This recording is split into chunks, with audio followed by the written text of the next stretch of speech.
नमस्कार दोस्तों, मैं हूं एसपी चौहान और आप देख रहे हैं सत्यम स्टडी पॉइंट। दोस्तों, आज अपनी चर्चा करेंगे मैथमेटिक्स की। आपने देखा होगा बहुत से टीचर या तो ट्रिक से पढ़ाते हैं और या पढ़ाते हैं बेसिक कंसेप्ट से। अपने मैथमेटिक्स के लेक्चर में बात करेंगे बेसिक की और ट्रिक, दोनों को एक साथ लेकर चलेंगे। आज अपना पहला लेक्चर है, इसलिए आज अपनी चर्चा करेंगे मैथ के बेसिक पर। मैथ की शुरुआत कहाँ से हुई? आपको पता है, जो मैथमेटिक्स है इसके नाम से ही पता चलता है गणना का विज्ञान, या जिसमें गणना की जाती है। तो दोस्तों, शुरुआत कहाँ से हुई, कौन सा संख्या सबसे पहले आई? तो अपने आज नंबर सिस्टम पढ़ेंगे। तो सबसे पहले जब जैसे आप भौतिक विज्ञान में पढ़ते हैं, साइंस में पढ़ते हैं या एसएसटी में पढ़ते हैं, जब जिसका किसी ने भी निर्माण नहीं किया, वो प्रकृति से प्राप्त है, तो सबसे पहले जो संख्या है वो है प्राकृत। सबसे पहली संख्या कौन सी है? प्राकृत संख्या। और इसको अपने इंग्लिश में कह सकते हैं, जैसे नेचर है तो नेचर से नेचुरल नंबर, एन सिंबल से अपने इसको डिनोट करेंगे। नेचुरल नंबर कौन से नंबर? जिनको अपने गिना जा सकता है, या 1 2 3 से लेकर अनंत तक की संख्याएं किस में आएंगी? प्राकृत संख्या में। उसके बाद आर्यभट्ट, जो भारत के महान गणितज्ञ थे, उन्होंने जीरो का आविष्कार किया। और उसके बाद संख्या जो बनी भी, जब जीरो का आविष्कार हो गया तो संख्याएं पूर्ण हो गई, तो इसको कहेंगे पूर्ण संख्या। इंग्लिश में इसको कहते हैं होल नंबर, डब्ल्यू से डिनोट करेंगे अपने। और इन संख्याओं में सिर्फ जीरो ऐड हो गया और संख्याएं वही नेचुरल नंबर वाली है। तो इसके बाद दो प्रकार की संख्याएं हो गई। सबसे पहली प्राकृत संख्या 1 से लेकर अनंत तक, उसके बाद पूर्ण संख्या 0 से लेकर अनंत तक, सिर्फ जीरो ऐड हो गया। 3 नंबर पर जो संख्याएं आएंगी वो है पूर्णांक। पूर्णांक शब्द से ही आपको पता चल रहा है कि पूर्ण प्लस अंक। आप संधि पढ़ते हैं तो संधि में आता है पूर्ण प्लस अंक। पूर्ण का मतलब सभी और अंक का मतलब नंबर, जिसमें सभी नंबर हो वो पूर्णांक है। सभी का नंबर का मतलब है इसमें नेगेटिव नंबर भी आ जाएं, -1 -2 से लेकर अनंत तक, और इधर पॉजिटिव नंबर भी आ जाएं और प्लस अनंत तक। मतलब माइनस अनंत से लेकर प्लस अनंत तक की सभी संख्याएं किसमें आएंगी? पूर्णांक में। इसके बाद एक नंबर आता है जो आता है परिमेय संख्या। 8th क्लास में ये शुरू होता है। बेसिक क्वेश्चन लगभग इसी से बनते हैं। इसको इंग्लिश में बोलते हैं रेशनल नंबर। इसकी परिभाषा है, गणित की परिभाषा के हिसाब से बात करूं तो ऐसी संख्या जिसको P/Q के रूप में लिख सकते हैं। फॉर ऑल P और Q है वो जड होने चाहिए, इंटीजर होने चाहिए, पूर्णांक होने चाहिए। मतलब P और Q का मान कौन सा होगा? इनमें से कोई होगा। और दूसरी कंडीशन इसकी रहती है, Q का मान कभी भी 0 नहीं होता है, क्योंकि अगर Q का मान 0 हो गया तो वो अनंत हो जाएगा, और अनंत किसी भी परिमेय संख्या के अंदर नहीं आता है। और यहाँ पे भी अपने अनंत लिख रहे हैं, इसका मतलब है भी कोई भी संख्या अगर अनंत अगर अपने लिखे तो अनंत परिमेय संख्याओं में नहीं आता, अनंत अपरिमेय संख्याओं में आता है। अब P/Q के रूप में अपने कुछ एग्जाम्पल अपने लिखेंगे, जैसे 2/3। ये माइनस में भी हो सकता है और सीधा 2 भी हो सकता है। 2 की बात करें तो आप कहेंगे Q का मान इसमें नहीं है, क्योंकि Q का मान इसके अंदर 1 है, इसलिए ये भी एक परिमेय संख्या है। रूट में भी कोई संख्या हो सकती है, लेकिन वो पूर्ण वर्ग होनी चाहिए। जैसे √4, जिसका मान क्या है? 2। √64, इसका मान क्या है? 8। रूट में है तो वो पूर्ण वर्ग होनी चाहिए। ये सभी संख्याएं कौन सी है? परिमेय संख्याएं। इसके बाद में 5 नंबर जो आएगा वो आता है अपरिमेय संख्या। अपरिमेय संख्या जो एनसीईआरटी और राजस्थान बोर्ड की जो किताबें आती है उसमें जो कंसेप्ट लिखा हुआ है वो ये है कि जो संख्याएं परिमेय नहीं है वो अपरिमेय संख्याएं होती है। इससे कोई कंसेप्ट क्लियर नहीं होता है। अगर अपने इसके बेसिक पर जाएं तो अपरिमेय संख्याएं वो संख्याएं होती है जिनका मान फिक्स नहीं होता है या जिसका मान निश्चित नहीं होता है, बदलता अपने लगभग में मानते हैं। तो जैसे √2, √3 या एक्सपोनेंशियल नेपियर संख्या मान सकते हैं अपने, और लोग वाली संख्याएं जिनका मान फिक्स नहीं होता, जैसे log2, log3। कुछ लोग की संख्याएं हैं जिनका मान फिक्स भी होता है, जैसे log1 इसका मान 0 होता है, log10 इसका मान 1 होता है, log100 इसका मान 2 होता है, और log1000 इसका मान 3 होता है। लेकिन जिनका मान फिक्स नहीं होता वो संख्याएं। एक कंसेप्ट ये भी रहता है कि पाई क्या है, परिमेय संख्या है या अपरिमेय संख्या है। अगर पाई आता है कि पाई क्या है, तो ये तो एक अपरिमेय संख्या है।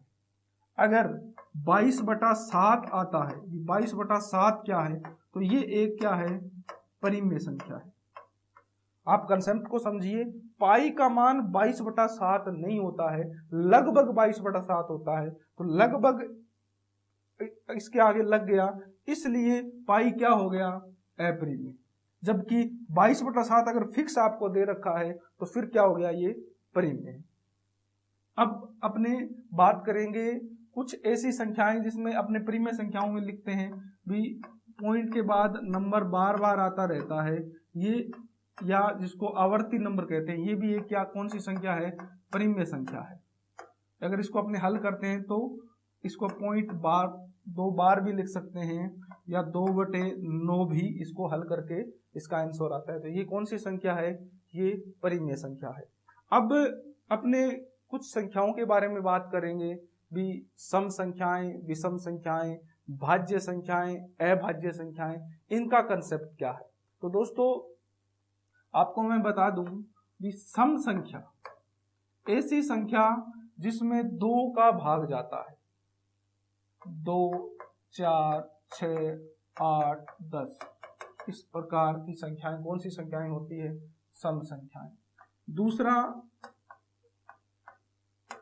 विषम संख्या, ऐसी संख्याएं जिनमें 2 का भाग नहीं जाता है, जैसे 1, 3, 5, 7, 9, ये संख्याएं कौन सी है, विषम संख्याएं। अब एक नंबर छूट गया, वो था 0। 0 क्या है, बहुत से टीचर इस 0 को सम संख्या में लिखते हैं, जबकि 0 सम नहीं है। इसका ऑथेंटिक प्रूफ आपको एनसीईआरटी में मिलेगा। एनसीईआरटी जब आप पढ़ोगे तो आपको देखने को मिलेगा भी सम और विषम संख्याओं के योग से प्राकृत संख्या का निर्माण हुआ है। आपको मैंने पढ़ाया प्राकृत संख्या में 0 नहीं होता है, तो 0 न तो सम है और न ही विषम।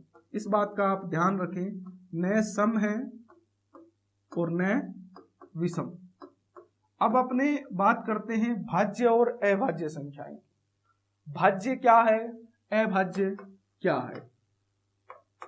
भाज्य संख्याओं की बात करें तो ऐसी संख्याएं जिनमें उस संख्या का खुद का और 1 के अलावा किसी अन्य संख्या का भाग भी जाता है, या दूसरी परिभाषा की मैं बात करूं तो ऐसी संख्या जिसमें 3 या 3 से अधिक संख्याओं का भाग जाता है, वो कौन सी संख्याएं कहलाती है, भाज्य संख्याएं। जैसे एग्जाम्पल के तौर पर 9 में 3 संख्याओं का भाग जाए, एक तो 9 का खुद का जाता है, एक 1 का जाता है और इसके अलावा 3 का भाग जाता है। ये कौन सी संख्या है, भाज्य संख्या, जिसमें या तो 3 से अधिक संख्याओं का भाग जाए, या 1 का खुद का और उसके अलावा किसी अन्य संख्या का भाग जाए, वो कौन सी संख्याएं कहलाती है, भाज्य संख्या। भा से भाग जाने वाली कितनी, 3 संख्याएं, ये आप याद रख सकते हैं। दूसरा अपने कहते हैं अभाज्य संख्या। अभाज्य संख्या कौन सी होती है, ऐसी संख्या, इसका उल्टा है, ऐसी संख्याएं जिसमें 2 से अधिक संख्याओं का भाग नहीं जाता है, या खुद का और 1 के अलावा किसी संख्या का भाग नहीं जाता है। जैसे 2 में 1 का भाग जाता है, 2 का खुद का जाता है, इसके अलावा किसी का नहीं जाता।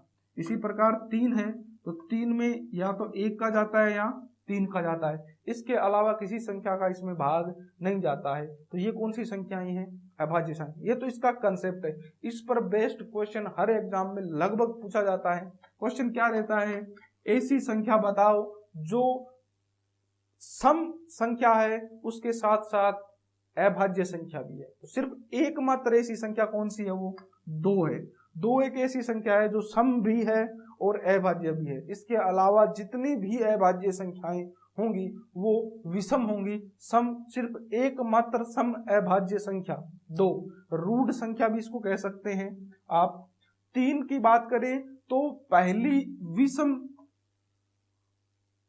अभाज्य संख्या आप इसको कह सकते हैं। पहली विषम अभाज्य संख्या कौन सी है? 3 है। इसके अलावा अपनी बात करेंगे वास्तविक और अवास्तविक संख्याएं।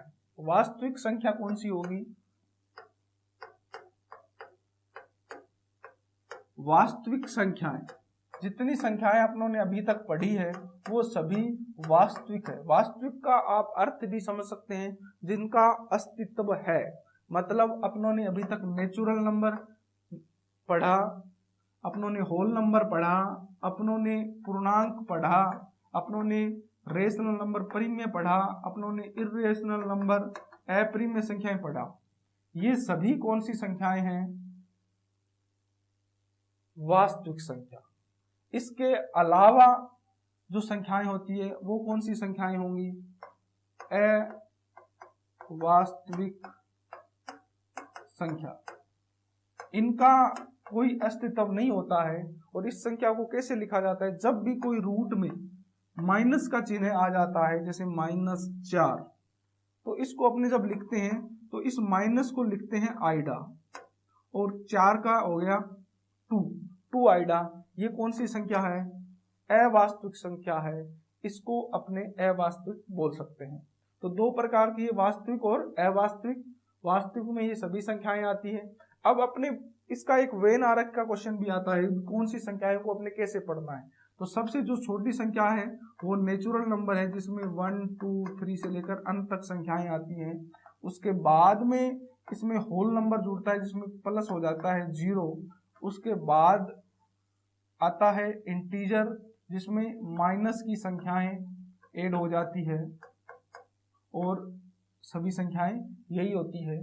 इसके बाद में आता है परिमेय संख्या या रेशनल नंबर, जिसमें p/q की संख्याएं या बटे की संख्याएं अपने कह सकते हैं, माइनस वाली संख्याएं, और रूट में अगर पूर्ण वर्ग हो वो संख्याएं, ये सभी, या अपने 2 पे बार वाली 2/9 संख्या भी बोल सकते हैं अपने। इस प्रकार की सभी संख्याएं रेशनल में। अब जो इर्रेशनल बच गई वो अलग डायग्राम है, ये इसमें नहीं आएगा क्योंकि ये सभी संख्याएं अलग होती है जिनका मान फिक्स नहीं होता है। इन दोनों से मिलकर जो संख्या बनती है उसको बोलते हैं अपने वास्तविक। तो आप देख सकते हैं ये वेन आरेख पर भी कोई क्वेश्चन आ सकता है। जैसे आपको कोई क्वेश्चन पूछा जाए कि निम्न में से पूर्ण संख्या नहीं है, निम्न में से पूर्ण संख्या नहीं है, और आपको ऑप्शन में माइनस की कोई संख्या, जैसे -3, 2, 0 और 1, तो आप टिक कर सकते हैं -3 को। या आपको क्वेश्चन आ सकता है निम्न में से पूर्ण संख्या नहीं है, और आपको ऑप्शन में मिले 0, 1, 2, या निम्न में से प्राकृत संख्या नहीं है तो 0, 1, 2 और 3। तो आपको पता है ये 1, 2, 3 है वो प्राकृत संख्या है, जबकि 0 है वो पूर्ण संख्या है, तो ये प्राकृत संख्या नहीं है। इस टाइप के क्वेश्चन भी आपसे पूछे जाते हैं। अब एक क्वेश्चन आता है, अपने बात कर रहे थे वास्तविक और अवास्तविक, अब बात करेंगे अभाज्य संख्याओं की। अभाज्य संख्याओं को आपने पढ़ लिया है। क्वेश्चन इस टाइप से आता है भी, अभाज्य संख्याओं की संख्या ही पूछ लेते हैं कई बार भी। 1 से लेकर 25 तक अभाज्य संख्याएं कितनी हैं, 1 से लेकर 50 तक कितनी हैं, 1 से लेकर 75 तक अभाज्य संख्याएं कितनी हैं, और 1 से लेकर 100 तक अभाज्य संख्याओं की संख्या, भाज्य संख्याओं की संख्या।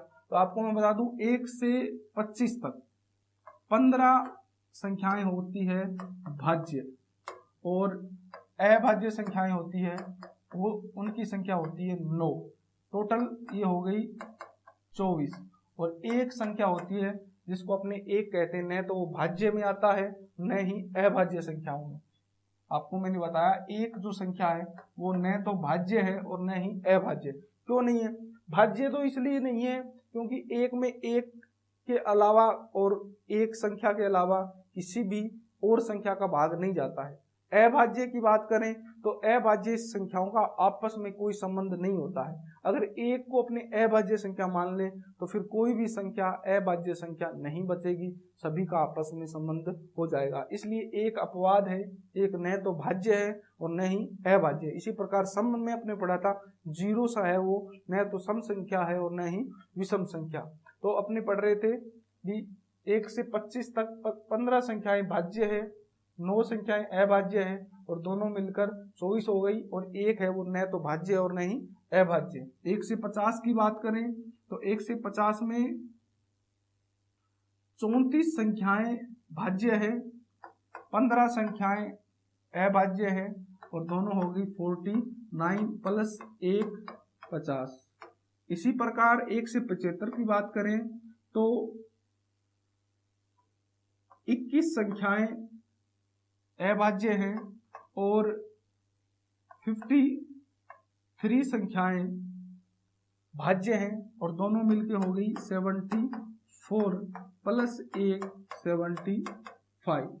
इसी प्रकार 1 से 100 तक की संख्याओं की बात करें, 1 से 100 तक की बात करें तो 25 संख्याएं अभाज्य हैं और 74 संख्याएं भाज्य हैं। इसी प्रकार ये 99 हो गई और एक संख्या न तो भाज्य और न अभाज्य, इस प्रकार 100। तो इस टाइप का क्वेश्चन भी आपसे पूछा जाता है। इसके अलावा एक क्वेश्चन आता है भी अभाज्य संख्याओं के वर्ग में 24 का भाग देने पर एक शेषफल बचता है।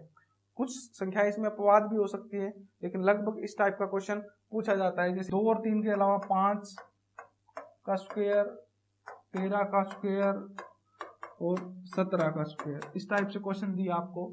और इसमें 24 का भाग देने पर क्या शेषफल बचेगा? तो ये आपको सबको पता है 5, 13 और 17 सभी अभाज्य संख्याएं हैं और इनमें के वर्ग में 24 का भाग देने पर एक शेषफल बचता है। तो जितने संख्याएं हैं उतने ही शेषफल बचेंगे। तो 1 प्लस 1 प्लस 1, इसका आंसर कितना आएगा?